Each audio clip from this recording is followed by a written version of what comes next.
Un point dans le plan, c'est juste deux nombres. Mais avec ces deux nombres, tu peux tout calculer. Distance, milieu, triangle, tout repose sur les coordonnées. Aujourd'hui, on maîtrise le repérage dans le plan.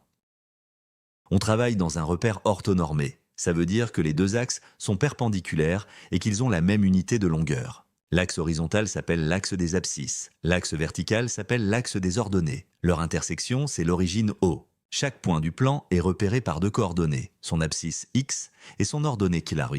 On écrit le point M, parenthèse, x, y, fermez la parenthèse. À partir des coordonnées, on peut calculer deux choses essentielles, la distance entre deux points et le milieu d'un segment. La distance entre A, de coordonnées XA, IA, et B, de coordonnées XB, YB, se calcule avec cette formule. On fait la différence des abscisses, on met au carré. On fait la différence des ordonnées, on met au carré. On additionne et on prend la racine carrée.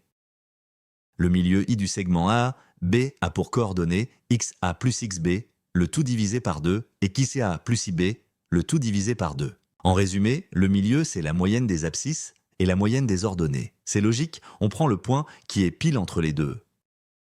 Premier exemple, calculer la distance AB avec A de coordonnées 2, 1 et B de coordonnées 5, 5. On applique la formule. AB égale racine carrée de 5 moins 2 au carré plus 5 moins 1 au carré. 3 au carré 9, 4 au carré 16, 9 plus 16, 25. Racine de 25 c'est 5, la distance AB vaut 5. Deuxième exemple, déterminer les coordonnées du milieu I du segment A, B avec A, moins 3, 4 et B7, moins 2. On calcule l'abscisse du milieu, moins 3 plus 7 divisé par 2, 4 divisé par 2 ça fait 2. On calcule l'ordonnée du milieu, 4 plus moins 2 divisé par 2, 2 divisé par 2 ça fait 1. Donc le milieu I a pour coordonnées 2, 1. On vérifie sur le graphique. Le point I est bien au milieu du segment, c'est cohérent.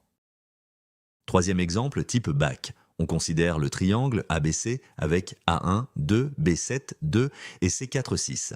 Le triangle est-il isocèle? Pour savoir si un triangle est isocèle, on calcule les trois longueurs et on compare. AB, 7 moins 1 au carré, plus 2 moins 2 au carré, 6 au carré, plus 0, 36. AB égale 6. AC, 4 moins 1 au carré, plus 6 moins 2 au carré. 9 plus 16, 25. AC égale 5. BC, 4 moins 7 au carré, plus 6 moins 2 au carré, 9 plus 16, 25. BC égale 5. AC égale BC égale 5. Le triangle ABC est isocèle en C. Attention à l'erreur classique sur le milieu. Beaucoup d'élèves oublient de diviser par 2. Ils écrivent XA plus XB sans la division. Ce n'est plus un milieu, c'est une somme. La bonne formule, c'est XA plus XB divisé par 2. N'oublie jamais ce 2 au dénominateur. Une astuce pour le bac, si tu dois juste comparer des distances, tu n'as pas besoin de calculer la racine carrée. Compare directement les carrés des distances.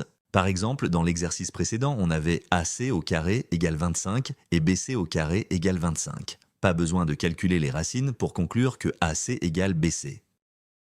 On récapitule les 3 points essentiels. Premièrement, la distance entre deux points se calcule avec la racine de la somme des carrés des différences de coordonnées. Deuxièmement, le milieu d'un segment, c'est la moyenne de chaque coordonnée. Troisièmement, pour comparer des distances, compare les carrés. Ça évite la racine et les erreurs de calcul. Et n'oublie jamais, pour le milieu, on divise par 2. Entraîne-toi sur un maths lycée.